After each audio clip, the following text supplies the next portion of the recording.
Okay, it's time for my 8,000 kilometre review of my Indian Chief Dark Horse.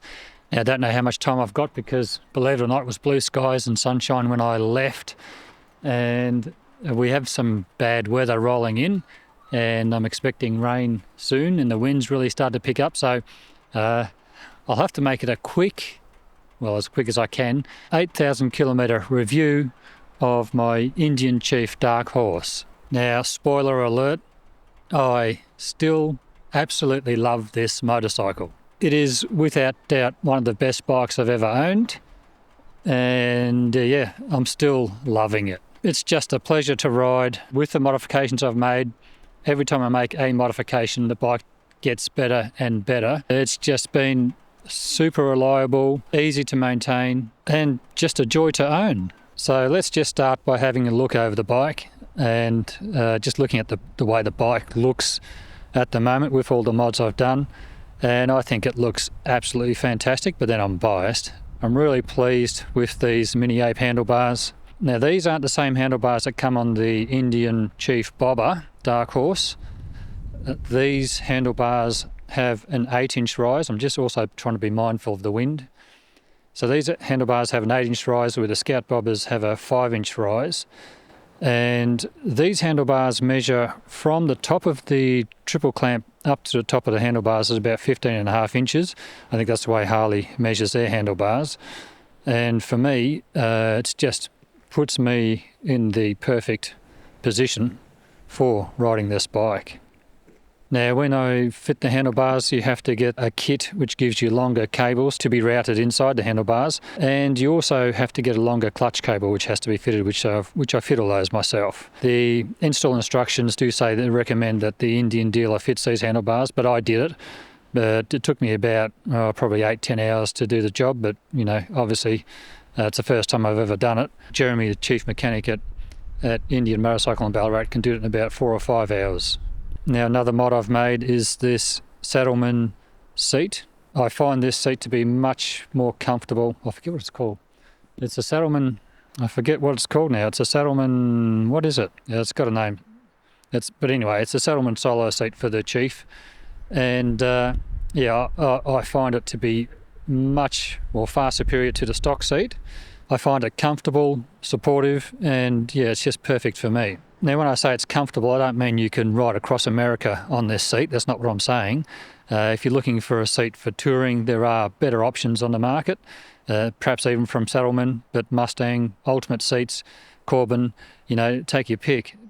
I'm not saying this is the ultimate comfortable seat. I'm saying that this is a great option for me on this bike, and I find it superior to the stock seat. Now, another key modification I've made are these Reinhardt Slipons. Now, out of the box, the Reinhardt Slipons, they're cool. I like the look of them, and yeah, I was initially happy with my decision, but after riding them around for a while, there are a few things that I didn't like, and I felt could be improved. Number one being the tone and the loudness of the pipes. They are very loud, and they do resonate on the freeway at highway speeds. The sound just travels up to your ear from this sort of location of the pipe. And the other thing I really didn't like was the effect it had on the tune of the engine and the performance of the motorcycle. With the more open pipes, I lost a lot of bottom end torque and mid-range torque, but I did get a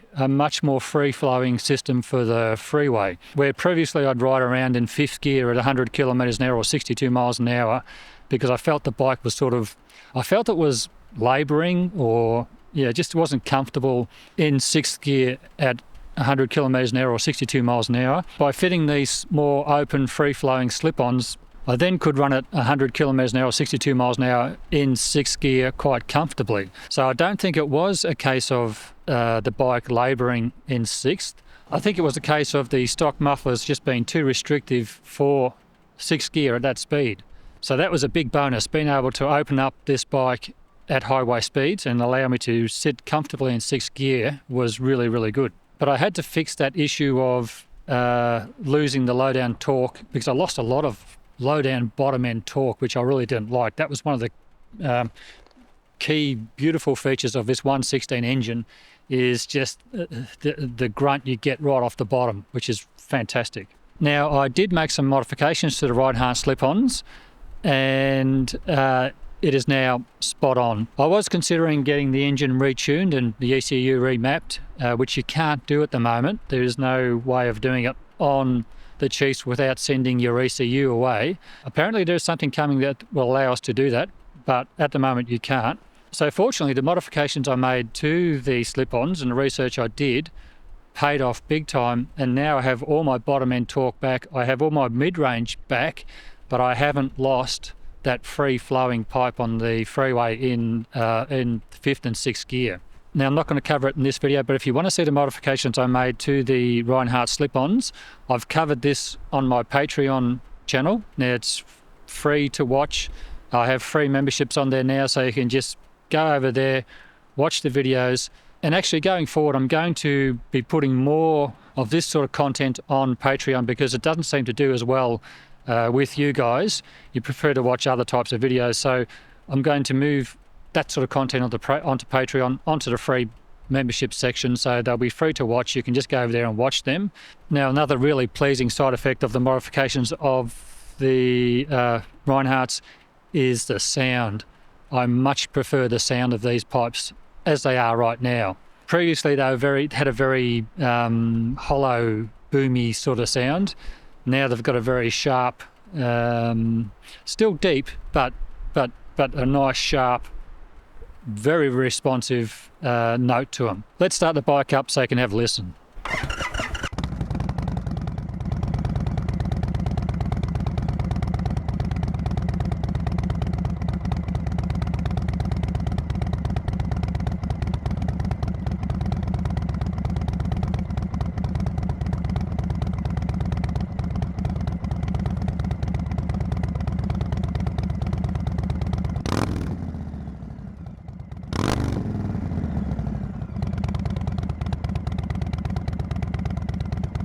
Now, I don't know about you, but they sound absolutely fantastic to me, and I'm so pleased with the mods I've made and the way the bike runs and the way the bike looks. I really liked just that the pipes or the slip-ons do tend to look like a stock sort of slip-on or stock system on the bike. And what I've done is I've also spun these end caps around so that the Reinhardt logos are on the inside, just to make it more discreet.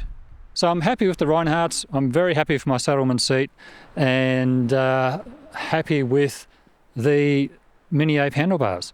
Now, the other thing I've done is I've taken off the screen. A lot of regular viewers will know that I've had a screen on here, the standard 17.8-inch Indian screen. And I just much prefer riding the bike without the screen, primarily because of buffeting and just wind noise and things like that. It is a noisy, well, it's noisy, but it does push your head around a little bit. It's not severe buffeting, but it does push your head around a little bit to the point where, I did find it starting to get too annoying. Without the screen, I get this beautiful flow of clean air on the helmet, and it's just much quieter. It's not silent, but it's definitely a lot quieter, and the air. Having a smooth airflow is much nicer to listen to than having a fluttery sort of sound in the helmet. It just seems to be a lot louder when it's fluttery like that. So the screen is going to stay off the bike from now on. Now, I am thinking about getting a small bag that Indian have for the bike to put on the front of the handlebars just to break the wind a little bit, because I do get obviously a lot more air pressure on my chest. And so, just want to get something just to break that pressure off my chest a bit, and that's all I'll need. Regular viewers will know I do have a sissy bar coming, so that's in the works. That's not too far away. It's going to be a tallish sissy bar so that I can put a bag onto the back of it, and actually I'll use that bag as a bit of a backrest as well. The tyres after 8,000 kilometres still have plenty of life on them, so that's fantastic. I'm hoping I'll get about 14,000 kilometres out of those tyres. Front tyre is still looking pretty good. Maybe I reckon I'll be around about 14,000 by the time I'll be looking at changing these tyres. Handling and braking on the Chief is just brilliant. These brakes do a really good job of pulling me up. they're not, massive stompers or anything like that, but they certainly are fine for this size bike. And, we've got a pretty decent disc brake on the back as well. I think it's the same size as the front disc brake, so it pulls up quite nicely, and I have no concerns with the brakes. Handling on this bike is absolutely fantastic. I love the handling. It's very agile and nimble for a larger cruiser. I suppose it's not a larger cruiser, but compared to a Scout, it's a bit bigger. It's fine to ride around town. It sits really nicely on the highway and the freeway. It's the perfect all-round bike for me, this bike. Now, on the torque and the engine, it develops its power beautifully. I typically change gears at about 2,900 RPM. There's just not much point, going any harder than that. I just casually go through the gears, and that's where the peak torque is of 162 Newton meters. And I have no desire to get more power out of this engine. It's perfect for what I need and for what I want. I find this digital display very useful with the maps and Bluetooth and all that sort of thing. As I'm riding along, actually, if someone's trying to call me, it flashes up on the screen that someone's trying to call me. I can see the number, and if I want, I can pull over. I don't like having a headset in my helmet, so I get to see who's calling me, and I can just respond to the call. Now, there is suspension on the Chief. I've played around with it a fair bit because I wanted to just see if I can get it to a comfortable feeling for me. And I've put more preload on, and I've backed it off and tried a bit and gone a little bit less, and I've adjusted it probably about half a dozen times. And I'm now at a point where I'm very happy with where the way the bike rides. Could it be better? Yeah, I think if I put the Fox shocks on, it'd be even a little bit more compliant, and it'll probably feel a little bit more luxurious than what these shocks do. But where they're set at the moment, I'm very, very happy. Now, what I've done is I've got, if you look at the preload that I've got wound on there, if you're thinking about your own Chief, I've got about 17.5 millimeters from the bottom thread up to the first locking collar. So you're looking at about 17.5 millimeters there. I weigh 75 kilograms, and this is a really, really good setting for my weight. Something else I've fitted to this bike which wasn't stock is this locking fuel cap, and I really like the locking fuel cap, and I prefer it to the stock fuel cap. Only thing is it rattles a little bit, but that doesn't worry me, but it may worry some people. But as you're riding along, it does rattle. I'm just trying to think of what else I've done to the bike. That's right, I blacked out the forks in behind the windscreen mounts there. That's just your typical chrome sort of finish on those fork legs. So I just got some gloss vinyl black wrap and blacked those out. And the other thing I did was black out the back of the number plate. That's like a bright aluminium colour, so I've blacked that out as well, just so it doesn't stand out. And this is the stock number plate for Australia. I know in the US it's mounted on the side down the bottom here, next to the wheel, I think. So this is the mount we get for Australia. Okay, something else I've done is I've fitted bolts into the openings that are left from the factory, like where your pillion pegs would mount. In this location here, for instance, I've put 2 bolts in there, and I've also put a bolt down here and 2 bolts up in here.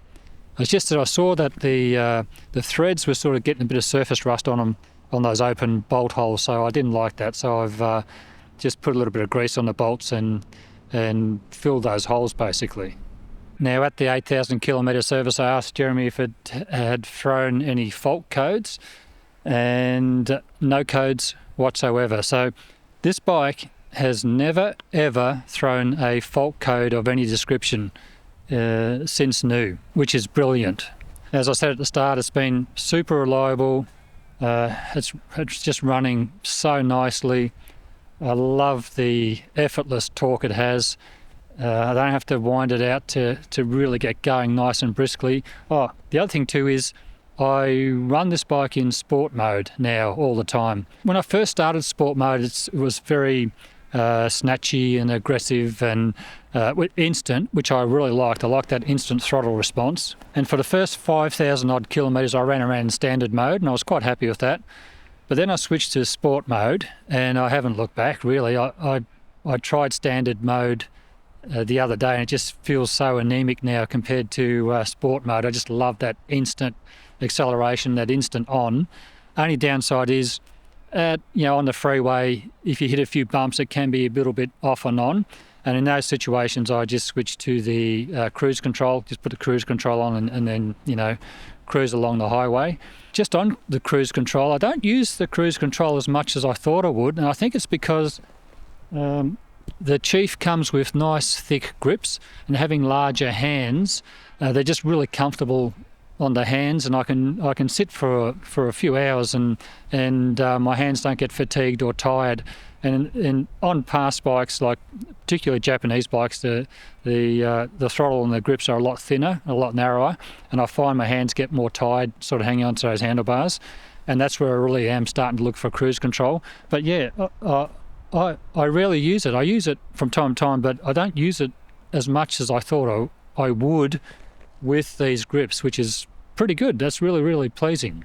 I'm trying to think of what else I've done to the bike, because I feel I've done more than I'm covering here. But I think I've got all the big ones.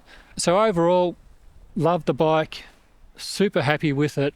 Every time I make a mod, it gets better and better and better and more suited to me. And it's just brilliant. It is turning out to be one of the best bikes I've ever owned, and I've owned probably about 15-20 motorcycles over about 40 odd years of motorcycle riding. I've owned cruisers, sport bikes, adventure bikes, sport tourers, naked bikes, and this is shaping up to be the best bike I've ever owned. So on that note, I think we'll call this video done. If you've made it this far, thank you so much for watching. As always, thank you for your continued support. Don't forget to check out my free memberships on Patreon. If you really want to get the full experience of the videos I'm making, definitely go and check it out. You won't regret it. Thanks again, everyone, and until next time, bye for now.